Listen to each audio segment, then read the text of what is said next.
এই দেখো ঘুগনি করেছিলাম, ঘুগনি বলতে কাবলি ছোলার তরকারি। সকালে বর নিয়ে গেল, এখন ওই 9টা 10-15 বাজে। ঘরে নিয়ে এসেছি, এই এতটা তরকারি আছে, কৌটোয় করে রেখে দেবো। বিছানাপত্র এখনও কিছু গোছায়নি। মেয়ের এই যে পাস্তা করে কৌটোর মধ্যে রেখেছি, ও খাবে। এইটুকু আটা মাখা রয়ে গেছে, এটা সন্ধ্যাবেলা মেয়েকে একটা রুটি করে দেবো। এগুলো সব এখন গুছিয়ে ফ্রিজে ঢুকিয়ে রাখবো। এই দেখো আমার ঘড়িতে 9টা 25 বেরিয়ে যাচ্ছে, মানে 9টা 15 হয়ে গেল, জানো তো। আজ বৃহস্পতিবার, দেরি হয়ে গেল। হ্যালো, গুড মর্নিং সবাইকে। কেমন আছো তোমরা সবাই? আশা করছি সবাই ভালো আছো, আমিও ভালোই আছি। আজকে হচ্ছে বৃহস্পতিবার, 4 তারিখ। সকাল এখন বাজে 9টা 15 মতন। দেখতে পেলে তো কত দেরি হয়ে গেছে। উঠেছি অনেকক্ষণ, কিন্তু কি বলো তো, আমি যে উঠি একটু দেরিতে, মানে 7টা 7টা 10 এরকম। আর উঠে তোমার বাসি কাজ আছে, বাসি কাজকর্ম সেরে তারপর তোমার হচ্ছে জামা কাপড় কেচে ধুয়ে মিলে দিয়ে তারপরে রান্নাঘরে ঢুকি, ওই জন্যই দেরি হয়ে যায়। আজকে বর খেয়ে গেছে, আবার নিয়েও গেছে রুটি তরকারি, দুপুরে আসবে না বলে গেছে। ওই জন্য তোমার কাবলি ছোলার তরকারি, কালকে কাবলি ছোলা রাত্রে ভিজিয়ে রেখেছিলাম, কাবলি ছোলার তরকারি করে দিয়েছি, মানে ঘুগনির মতন। আর হচ্ছে তোমার পাস্তা করে দিয়েছি, খেয়ে গেছে। মেয়ের জন্য ওই যে তোমাদের দেখালাম, রেখেছি। এখন থেকে আমি আমার একটা নতুন ব্লগ শুরু করলাম। আমার একটা নতুন ব্লগে তোমাদের সবাইকে স্বাগত জানাচ্ছি। তোমরা সাথে থাকো, আশা করছি তোমাদের ব্লগটা ভালো লাগবে। এখনও কোনো কাজকর্ম হয়নি, এই যে শুধু রুটি তরকারিটা করে তাকে ছেড়ে দিলাম, স্যালাড দিলাম, একটু শসা পেঁয়াজ টমেটো করে ভিজিয়ে দিয়ে দিয়েছি। দই বসাইনি কালকে, এই বর্ষার মধ্যে না আর দই ভালো লাগে না, খেতেও চায় না এখন আর, ওই জন্য দই দিইনি। তো হচ্ছে মেয়ে এখন উঠেছে, কি করে দেখি, কি খাবে। পাস্তা অবশ্য করা আছে, যদি পাস্তা খাইতে ভালো, নাহলে মুড়ির জন্য আবার একটু আলু ভেজে দিতে হবে। তো আজকে বৃহস্পতিবার, তারা আছে যেন, স্নান পুজো করবো, তারপর আবার রান্না বসাবো। তো তোমরা সাথে থাকো। এই দেখো, এটা দেখছো অনেক বেলায় স্নান পুজো সেরে নিজে দুটো একগাল মুড়ি খেয়ে তারপরে এসছি রান্নাঘরে। কি বলো তো, কুঁদরি আলুর তরকারি করব। কি করব খুঁজে পাই না, কারণ আমার মেয়ে তো অর্ধেক জিনিস খেতে চায় না। তো মেয়েকে জিজ্ঞাসা করেই করতে এলাম। বললাম, মনা একটু কুঁদরি আলুর তরকারি করব, খাবি? বলছে ঠিক আছে, যাই হোক করে নাও, একটু একটু করে খেয়ে নেবো। আর এই দুধটা আজকেরই একটু আগে মেয়েটা দিয়ে গেছে, ওই জন্য ফুটিয়ে নিয়েছি, যদি কেটে যায় পরে। আর হচ্ছে তোমার আজকে দুধ একটু বেশি দিয়েছে, জানো তো, 1 পোয়া। কারণ সোমবার দুধটা দেয়নি, সেইটা 3 পোয়া যেহেতু আমি নেই, 1 পোয়া করে দিয়ে দেবে বলেছে। তো যাই হোক, আজকে 1 কিলো দুধ ফুটিয়ে নিয়েছি। এই মুসুর ডালটা বসাবো। যত কম করেই ডাল বসাও না কেন, সেই হয় আমাকে খেতে হবে, নাহলে নষ্ট হয়, জানো তো। তাই সন্ধেবেলা বসে বসে, মানে আমি তো পরে ভয়েস দিচ্ছি, ওই জন্যই বলছি। সন্ধ্যাবেলা বসে বসে বরকে তাই বলছিলাম, আমি যে কত কম করে তরকারি করব, আর বলো তো, ভাল লাগে না, কতটুকু করব বলো। এই যে দেখছো ডাল হয়ে গেছে, কুদরি আলুর তরকারি করেছি, মাছ আর হচ্ছে উচ্ছে ভাজা। এইটুকু ডাল, এই ডালটাও তাই হবে, জানো তো। বললাম না, আর উচ্ছে ভাজা, দেখবে কতটুকু উচ্ছে ভাজা করেছি। ওই উচ্ছে ভাজাও আমার মেয়ে নষ্ট করেছে, খায়নি। জিনিসের কি দাম বলো তো, তার মধ্যে যদি এরকম নষ্ট হয়, তাহলে কি আর হয় বলো। 4 পিস মাছ ছিল, 2টো পেটি 2টো চাকা, 4 পিসই করে নিয়েছি। ওর বাবা আর মেয়ে করে হচ্ছে তোমার 1.5টা করে খাবে, আর আমি 1 পিস হলেই আমার যথেষ্ট। তো যাই হোক, রান্নাটা আমার হয়েই গেছে, তোমাদের দেখালাম। এইখানেই কেটে নিয়েছি। এই যে উচ্ছে, 3টে উচ্ছে নিয়ে এসেছি, 3টে কাটিনি, জানো তো, 2টো কেটেছি গোল গোল করে। প্রতিদেব তো আসবে না, দুপুরবেলা বলেই গেছে।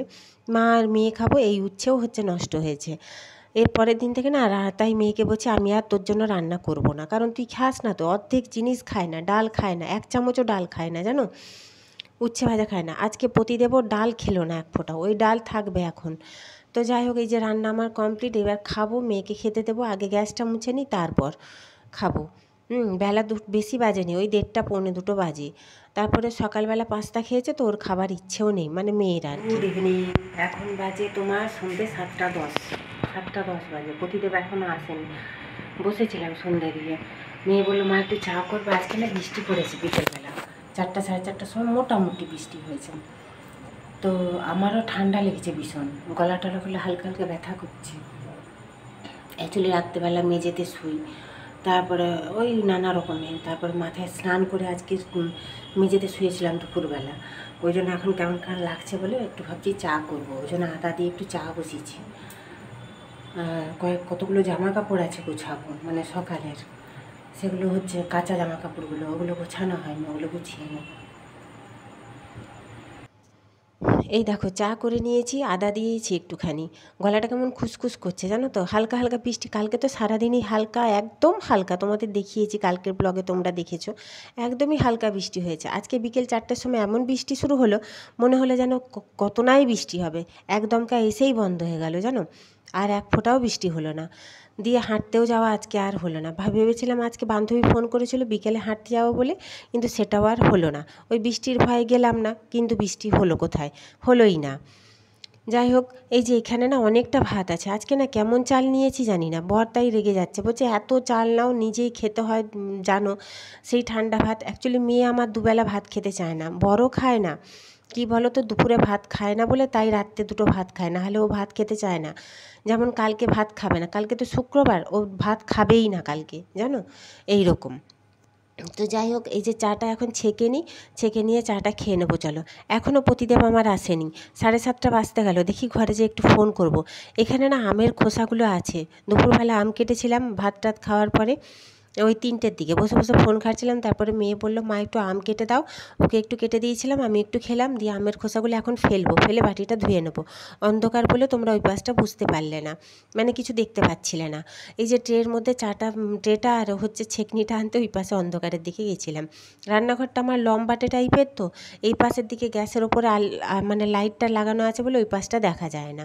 তো এখন দুধটা আস্তে করে দিয়ে দিয়েছি, গ্যাস কমিয়ে বসে থাক, ফুটুক, আমি এখন চাটা খেয়ে নিই, আমি আর মেয়ে করে। ঘরে ছোট লাইটটাই জ্বেলে রেখেছি। এই জামা কাপড়গুলো দুপুরে আমি ভাঁজ করে নিই, জানো তো, বেশিরভাগ জামা কাপড় আজকে ভাঁজ করা হয়নি, মানে ভুলে গেছি আমি জামা কাপড় ভাঁজ করতে। ওগুলো এখন ভাঁজ করব, জামা কাপড়গুলো ভাঁজ করে রাখবো। কারণ কেন বলো তো, দুপুরেই আমি ভাঁজ করি। ঘরে যদি দেখো একটাই রুম, এবার ঘরে যদি কেউ আসে সন্ধেবেলা, বলবে দেখো ঘরটা কেমন অগোছালো হয়ে আছে। ওই জন্য সন্ধে দেওয়ার আগে আমি বিছানাপত্র পরিষ্কার করে একদম ঘর মুছে তারপরে সন্ধে দিই, প্রতিদিন, পার ডে। এটা আমার রুটিন, হ্যাঁ, সন্ধেবেলা আর কি। যাই হোক, এই যে দেখো জামা কাপড় আমার ভাঁজ করা সমস্ত হয়ে গেছে, যেখানের জিনিস সেখানে রেখে দেবো, দিয়ে একটু মেশিনে বসবো। এই মাত্র প্রতিদেব ঢুকলেন, ফোন করেছিলাম, বলল যে এইখানেই আছে ডিআরএম অফিসে, অফিসার এসছেন, ভিতরে মিটিং হচ্ছে, আমি বাইরে দাঁড়িয়ে আছি। অফিসার না বেরানো পর্যন্ত ও তো বেরিয়ে আসতে পারবে না, ওই জন্যই দাঁড়িয়ে আছে। তো যাই হোক, এখন দেখছো অনেক রাত, 9টা বেজে গেছে।